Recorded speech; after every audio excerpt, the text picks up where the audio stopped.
I was standing in the kitchen, slowly stirring a cup of tea, watching the steam rise into the quiet air.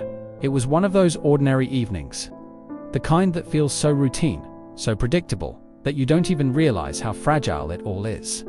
The house was calm. Almost a calm. My husband was supposed to be home any minute.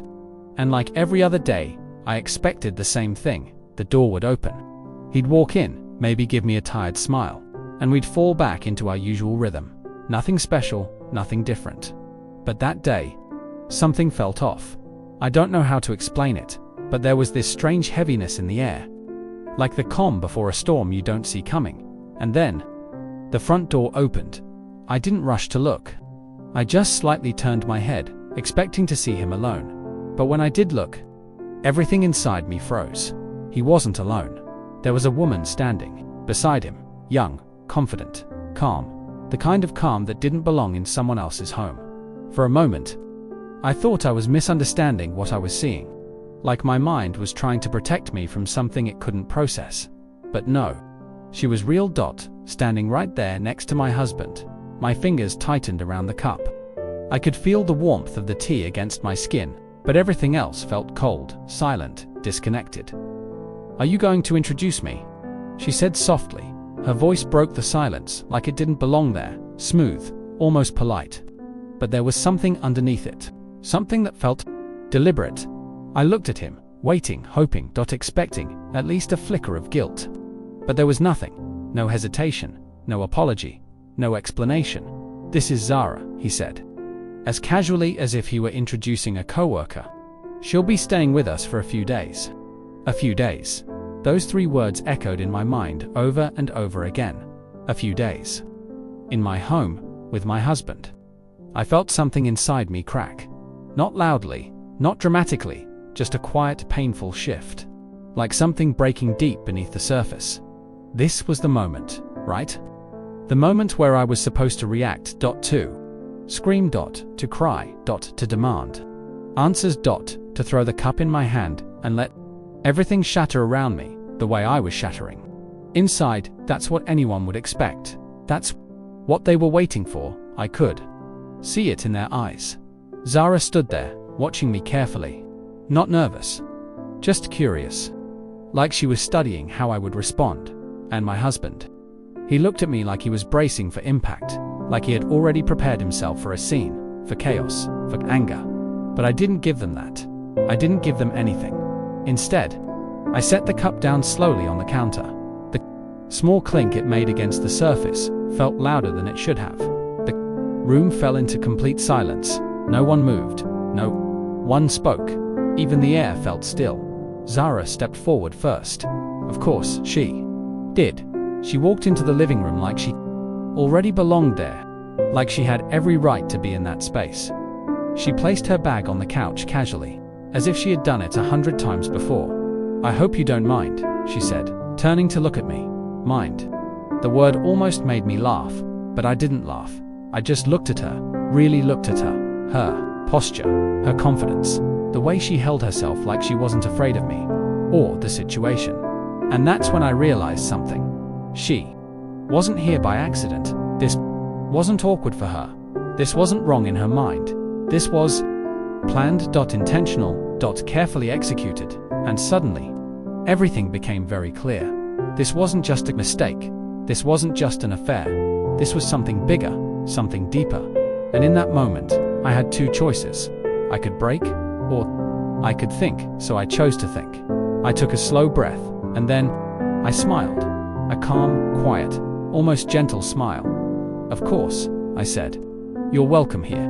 The silence that followed was different. Heavier. Sharper. I.e. saw it instantly. The confusion in my husband's eyes, the slight shift in Zara's expression. That wasn't the reaction they expected. That wasn't the outcome they had prepared for. They were ready for a storm, but I gave them stillness. And sometimes, stillness is far more dangerous. My husband frowned slightly, like he didn't understand what was happening. "You're okay with this?" he asked carefully. I looked at him, really looked at him, at the man I had trusted, built a life with, believed in. And for a brief second, just a second, I felt the pain rise again, sharp, unavoidable, but I pushed it down, locked it away. Not because it didn't matter, but because this moment wasn't about emotions. This moment was about control. I'm fine, I said simply. And I meant it, not in the way he thought, not in the way anyone in that room understood, but in my own way. I was fine. Because in that moment, something shifted inside me. Something stronger than heartbreak, stronger than anger, stronger than betrayal. Clarity, cold, sharp clarity. Zara exchanged a quick glance with him. I noticed it. Of course I did. They were confused, uncertain, maybe even a little uneasy. Good, let them be. Because what they didn't realize was that I was watching everything, every word, every glance, every detail. I turned back to the kitchen like nothing had happened, picked up my cup again, took a slow sip, as if this was just another ordinary evening, but it wasn't. Nothing about this was ordinary. Behind that calm exterior, my mind was already moving, already analyzing, already planning, because I knew something they didn't. They thought I was weak. They thought I was shocked into silence. They thought I didn't understand what was happening. But they were wrong, completely wrong. I understood more than they could imagine. And that was their first mistake. The biggest one. Because while they believed they had control of the situation, they had no idea that the game had just begun. And this time, I wasn't going to lose. If this moment shocked you, just wait. Because what happens next will change everything. Don't forget to like, comment, and subscribe, and tell me in the comments, what would you have done in my place? The next morning felt normal to normal. Sunlight poured through the kitchen window, just like it always did. The kettle whistled softly. The clock ticked on the wall like nothing had changed. But everything had changed. I woke up before both of them. I stood in front of the mirror for a long moment, staring at my reflection. My face looked calm, controlled, but my eyes knew the truth. Still, I smiled. Because today, I wasn't going to be the broken wife. I was going to be something else entirely. By the time they came downstairs, breakfast was already on the table. Fresh coffee, toast, eggs, everything perfectly arranged. Zara paused for a second when she saw it. I noticed that.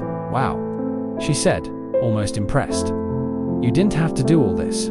I know, I replied calmly. I wanted to.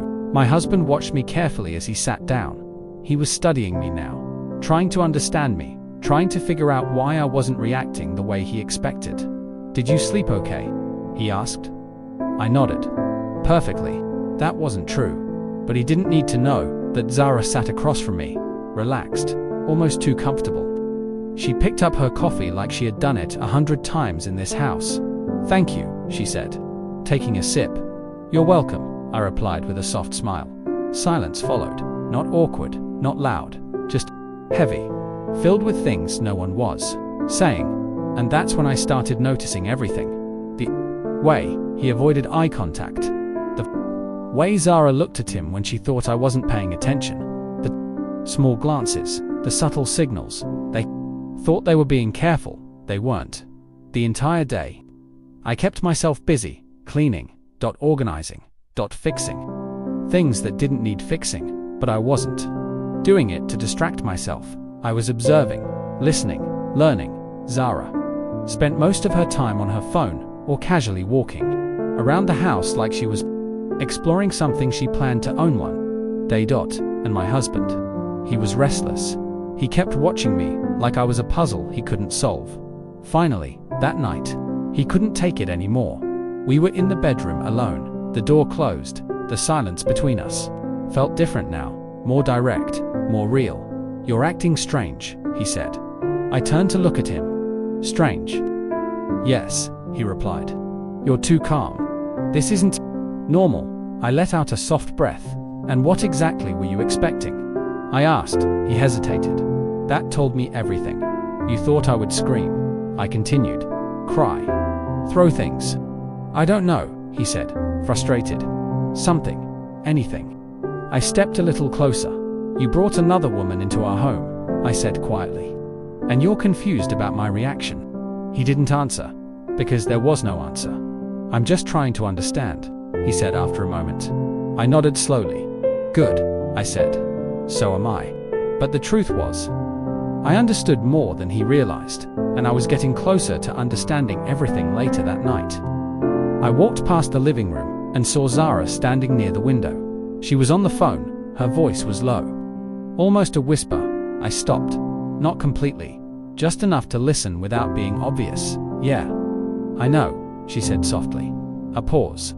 Then no, she has no idea. My chest tightened slightly, but I didn't move. I didn't react. I just listened. Just give it a few more days, she continued. Everything will be handled. Handled. My mind immediately locked onto that word. Handled how? There was another pause. Then she laughed quietly. Trust me. It's already working. Something cold settled in my chest. This wasn't random. This wasn't emotional. This was planned. Carefully planned. And I was right. In the middle of it, I walked away before she could notice. Me. Back to the bedroom. Back to the silence. But this time, my thoughts were louder than ever. I sat on the edge of the bed, staring at the floor, replaying every moment, every word, every look, and slowly, the pieces started coming together. Zara wasn't just confident, she was calculated, and my husband. He wasn't confused, he was involved, deeply involved. This wasn't just about bringing someone home, this was about something else, something bigger, something they thought I wouldn't notice. I lay down, staring at the ceiling. My heart should have been breaking. And maybe, somewhere deep inside, it was, but above that pain, there was something stronger now, focus, sharp, clear, unshakable, because now I knew one thing for sure. I wasn't dealing with a mistake, I was dealing with a plan, and if they had a plan, then I needed one too. The next morning, I woke up even earlier than before. This time, not out of habit, but with purpose. I moved quietly through the house, carefully, deliberately. I wasn't just the wife anymore. I wasn't just the victim in this story. I was something else now. Something they didn't see coming. When I looked at myself in the mirror again, I didn't see fear. I didn't see weakness. I saw someone who had finally understood the game being played around her and was ready to play it better. Because what Zara said last night, it's already working. She thought she was winning. They both did, and maybe for a moment, they were, but not anymore. I picked up my phone, looked at it for a second, and then made a quiet decision. No more waiting, no more guessing, no more guessing. It was time to find the truth. All of it, no matter how deep it went, no matter how much it hurt, because one thing was certain now. This wasn't going to end the way they expected, and when it was over, they wouldn't be the ones in control. If you think things are intense now, just wait, because in the next chapter, the truth starts coming out. And once it does, there's no going back. Don't forget to like, comment, subscribe, and tell me, do you think she should confront them now?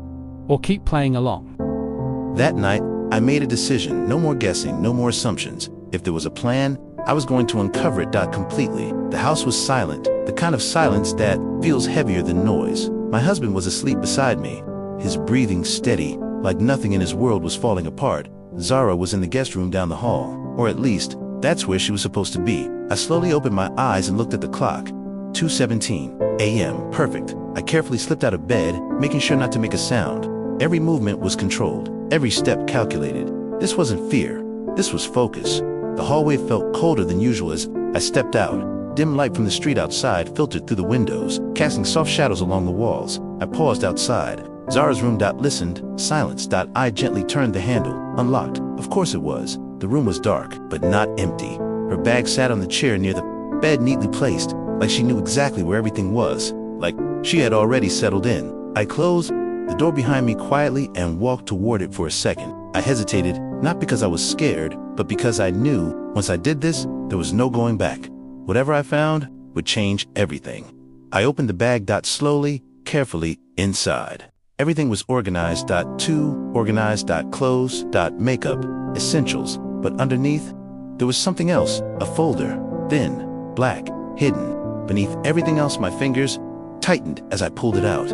This was it. I could feel it. I opened it, and my entire world shifted. Inside were documents, not random papers, not personal notes, official documents, bank statements, property, records, legal copies, all with one name repeated again and again. My husband's. My heart started pounding, louder, faster. I flipped through the pages quickly, my hand slightly shaken now. Transaction histories, large amounts of money being moved. Accounts I didn't recognize, dates that lined up with the past few months. And then something that made my breath stop completely. A property transfer draft, half completed, but clear enough, assets, our assets being prepared to move. Out of my name? For a second, I couldn't move, couldn't think, couldn't breathe. This wasn't just betrayal. This wasn't just another woman. This was a setup, a calculated step-by-step plan to take everything. And I had been living inside it, without even realizing. I closed the folder slowly, but my mind was racing now. Every moment from the past few days replayed in my head, her confidence, his silence. The phone call, everything will be handled. Now, I knew what that meant. I put the folder back exactly where I found it, zipped the bag, stepped back, no evidence, no trace, they couldn't know, yet. I walked out of the room and closed the door behind me quietly, but I didn't go back to bed. I couldn't. Instead, I went to the living room, sat down, stared into the darkness. The pain finally hit me, not loudly, not dramatically, but deeply, like something heavy pressing against my chest. The man I trusted, the life I built, the home I believed in, it was all part of something else, something fake, something planned. But then something unexpected happened. The pain didn't break me, it sharpened me, because now I wasn't confused anymore. I wasn't guessing. I knew, and knowledge is power. The next morning, I acted like nothing had changed, because for them, nothing had. Breakfast was ready again. Coffee poured, everything perfect. Zara walked in, stretching slightly, like she had slept peacefully. "Good morning," she said casually. "Good morning." I replied with a smile. I watched her closely now, every move, every expression. But this time, I wasn't just observing, I was analyzing. "Did you sleep well?" I asked her. She nodded. "Yeah, very." There was a small pause, then I said it, direct, calm, controlled, double quotes. "Why are you here, Zara?" The question landed heavier than I expected. She looked at me, really looked at me this time. Her smile didn't disappear, but it changed, slightly, subtly. "What do you mean?" she asked. I tilted my head just a little. "I think you understand exactly what I mean." Silence. Then she laughed, soft, almost impressed. "You're smarter than you look," she said. There it was, the mask. Slipping, I leaned back slightly, keeping my expression calm. "Then, don't insult me by pretending," I said quietly. For a moment, neither of us spoke. The air between us felt sharp, now focused, like a conversation that had been waiting to happen. And then she said it. Just like that, no hesitation, no guilt, no fear. "Your husband is planning to move everything," she said. "Assets, property, money." My chest tightened slightly, but I didn't react, not the way she expected. "And you're helping him?" I asked. She shrugged lightly. "I'm making sure things go smoothly." Smoothly. That word again, everything about her was controlled, calculated, cold. "And what do you get out of it?" I asked. She smiled. That same confident smile. "Let's just say, I don't do things for free." There it was, clear, simple, honest, in the worst way possible. I studied her for a moment, trying to understand not just what she was doing, but who she was. "You think this ends well for you?" I asked quietly. She didn't even hesitate. "It already is." Confidence, pure confidence. She stood up slowly, picked up her coffee, and before walking away, she looked at me one last time. "You should have paid more attention," she said softly, and then she left the room. I sat there, still, silent, but inside, everything was moving faster than ever, because now I had everything I needed. Proof, truth, clarity. They thought I was behind. They thought I was catching up, but they were wrong, because now I was ahead. And the game they started, I was about to finish it. If you think this was intense, the next chapter, that's where everything turns. Don't forget to like, comment, and subscribe. And tell me, would you expose them immediately or plan something bigger?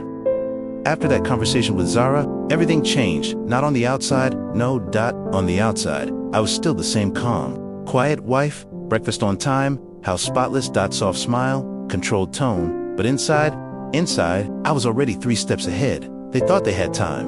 They thought I was still trying to understand what was happening. But the truth was, I had already understood everything, and now I was ready to act the next morning. I didn't wait. I didn't hesitate. As soon as my husband left for work and Zara locked herself in the guest room, I picked up my phone and made a call. "I need to schedule a consultation," I said, my voice calm and steady.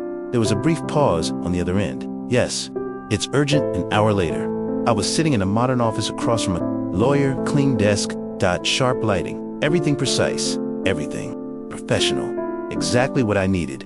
"Tell me everything," he said, and I did. Not emotionally, not dramatically, just facts. Clear. Direct. Every detail that mattered. He listened carefully, occasionally taking notes. When I finished, he leaned back slightly. "You did the right thing by coming early," he said. Early, that word mattered because that meant I still had time. "What can I do?" I asked. He didn't hesitate. "We secure everything first," he replied. "Assets, accounts, legal position."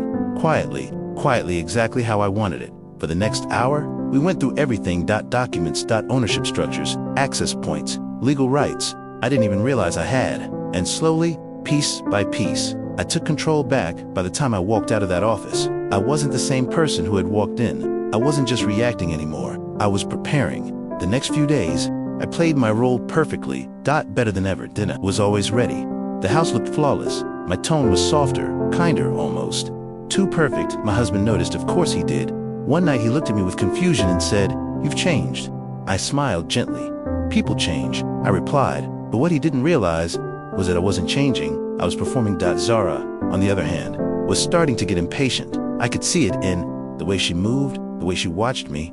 Now, more carefully, more suspiciously. She wasn't expecting resistance. She was expecting collapse. Good let her wonder. Then came the moment I had been waiting for. That night at dinner, I set the table like always. Plates perfectly placed, glasses aligned. Everything calm. Everything normal. We sat down, started eating. Silence filled the room again, and then I broke it.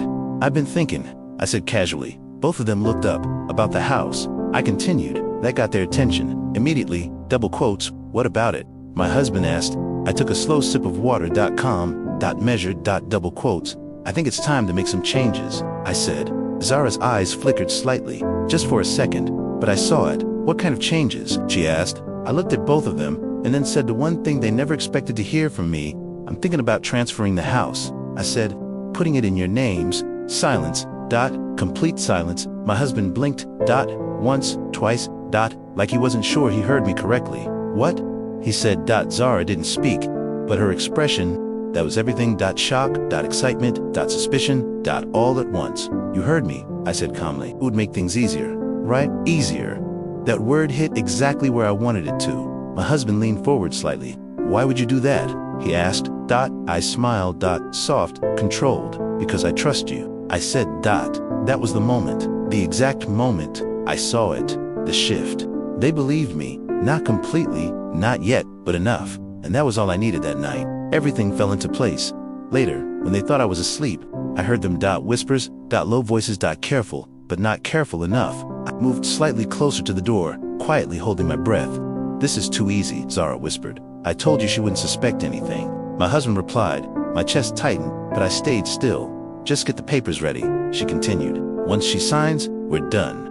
"Done with her?" he asked. A pause. Then yes. That one word said everything. I closed my eyes for a moment. Just a moment. Not because I was weak, but because I needed to feel it. Fully. Completely. The betrayal, the truth, the reality of who he really was. And then I let it go. Because emotions, they had no place in what I was about to do. I slowly reached for my phone. Already prepared. Already ready. And I recorded everything. Word. Every plan. Every lie. Proof. Clear. Undeniable. Win. I finally put the phone down. I felt something different. Not pain. Not anger. Power. Because now they had nothing left to hide behind, and they didn't even know it yet. The next morning, I acted like everything was still perfect, because for them, it was, but not for long. Because what they thought was the final step of their plan was actually the beginning of their end. And in the next chapter, everything comes out, everything breaks, everything changes. The next morning felt different, not for them, for me. Everything was in place, every document secured, every conversation recorded, every step calculated. This wasn't just a reaction anymore.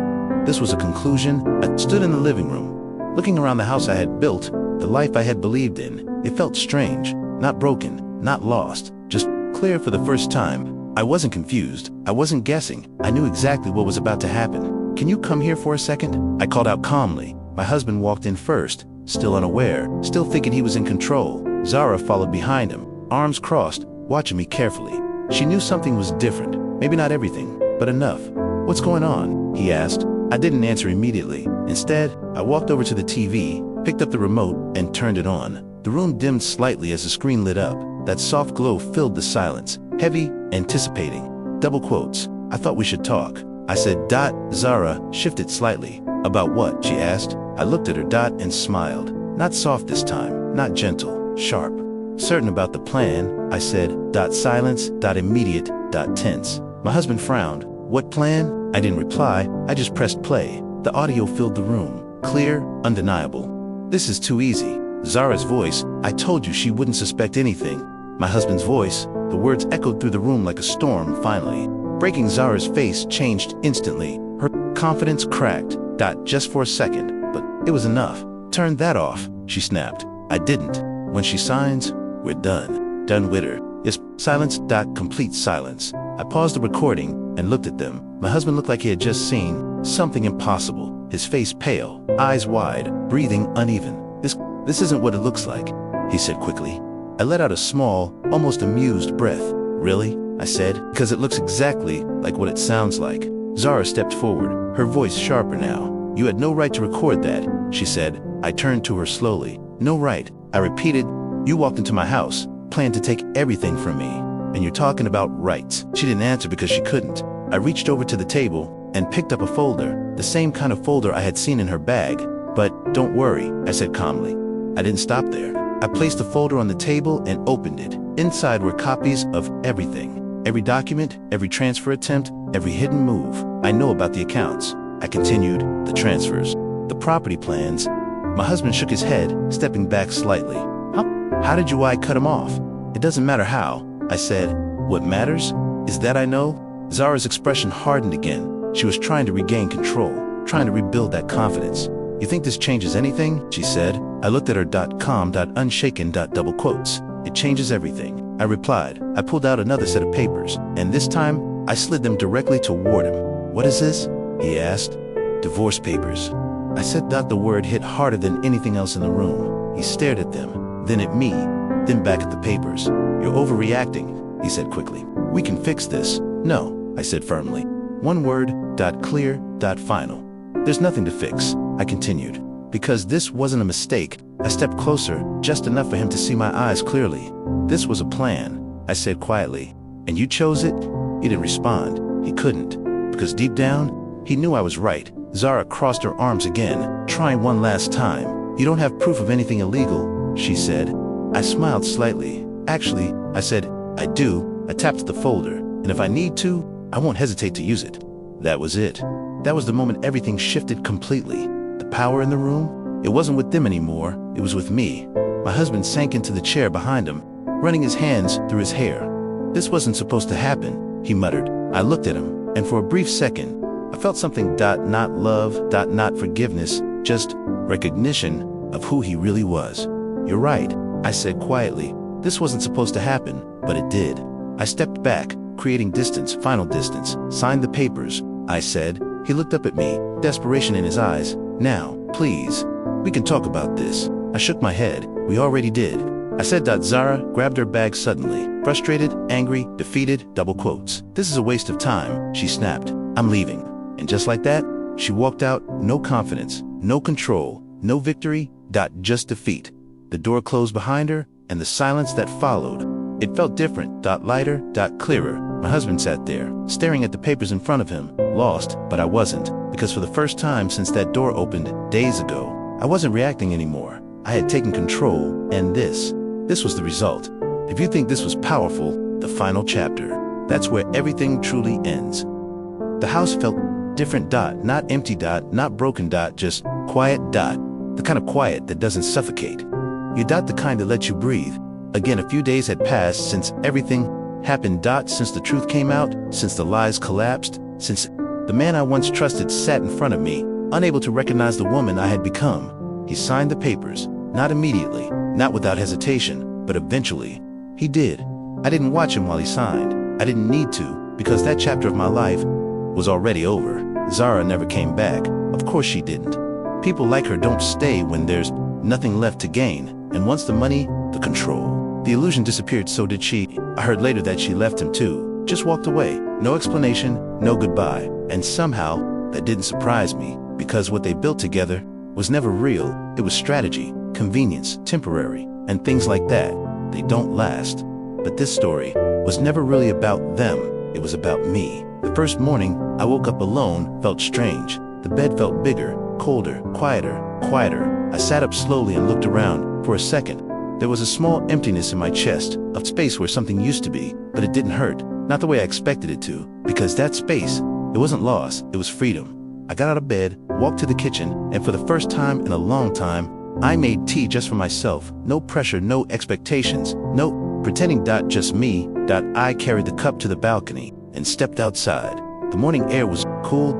Fresh. Alive. The sun was just beginning to rise, painting the sky in soft shades of gold and orange. I stood there quietly, holding the warm cup in my hands, and took a slow sip.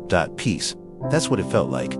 Not happiness, not excitement, just peace. And in that moment, I realized something simple but powerful. I wasn't broken. They didn't destroy me. They didn't take anything from me that I couldn't rebuild. If anything, they revealed something I didn't even know I had.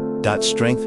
Real strength. The kind that doesn't scream, the kind that doesn't collapse, the kind that waits, observes, learns, and then acts. At the perfect moment, a few days later, he came back. I wasn't surprised. Part of me knew he would. He stood at the door for a long time before knocking. I could see him through the window, hesitant, uncertain. When I opened the door, he looked different. Not powerful. Not confident. Small. Can we talk? He asked quietly. I stepped aside. Not because I wanted him back, but because I wanted closure. We sat in the living room, the same room where everything had fallen apart. I made a mistake, he said. I didn't respond. It wasn't supposed to go this far, he continued. I thought I could control it. Control, that word again. You lost control the moment you chose to lie, I said calmly. He looked down, ashamed. Finally, I know, he whispered. Silence filled the space between us, but this silence, it wasn't heavy, it wasn't painful, it was final. I'm sorry, he said. I believed him. Not because he deserved forgiveness, but because I could see it in his eyes. Regret, real regret. But regret doesn't undo choices. I forgive you, I said. His head snapped up, surprised, but that doesn't change anything. I added. And that was the truth. Forgiveness wasn't for him, it was for me, because holding on to anger would only keep me tied to a past I had already left behind. You should go, I said gently. He nodded slowly, stood up and walked toward the door. This time, when he left, it felt different. Not painful, not dramatic, just over, completely over. Weeks passed, then months. Life didn't magically become perfect, but it became mine again. I started doing things I had forgotten I loved. Reading, walking, laughing. Without forcing it, I reconnected with myself, not the version of me that existed inside that marriage, but the version that existed before it. Stronger now, wiser, unbreakable in a way I had never been before. One evening, I found myself back on that same balcony, the same place where I had stood after everything ended. But this time, I felt different. Lighter. I looked out at the world in front of me, at the life that was still waiting, at the possibilities I hadn't even explored yet, and I smiled, not because everything was perfect, but because I was whole. And in that moment, I understood something that changed everything. They thought they were taking my life away from me, but in reality, they gave it back, stronger, better, more real than it had ever been before. And the most shocking part of all, I didn't hate them. I didn't need to, because I had already won. Not by destroying them, not by seeking revenge, but by choosing myself completely. And that was something they could never take away. If this story meant something to you, don't forget to like, comment, and subscribe, and tell me in the comments.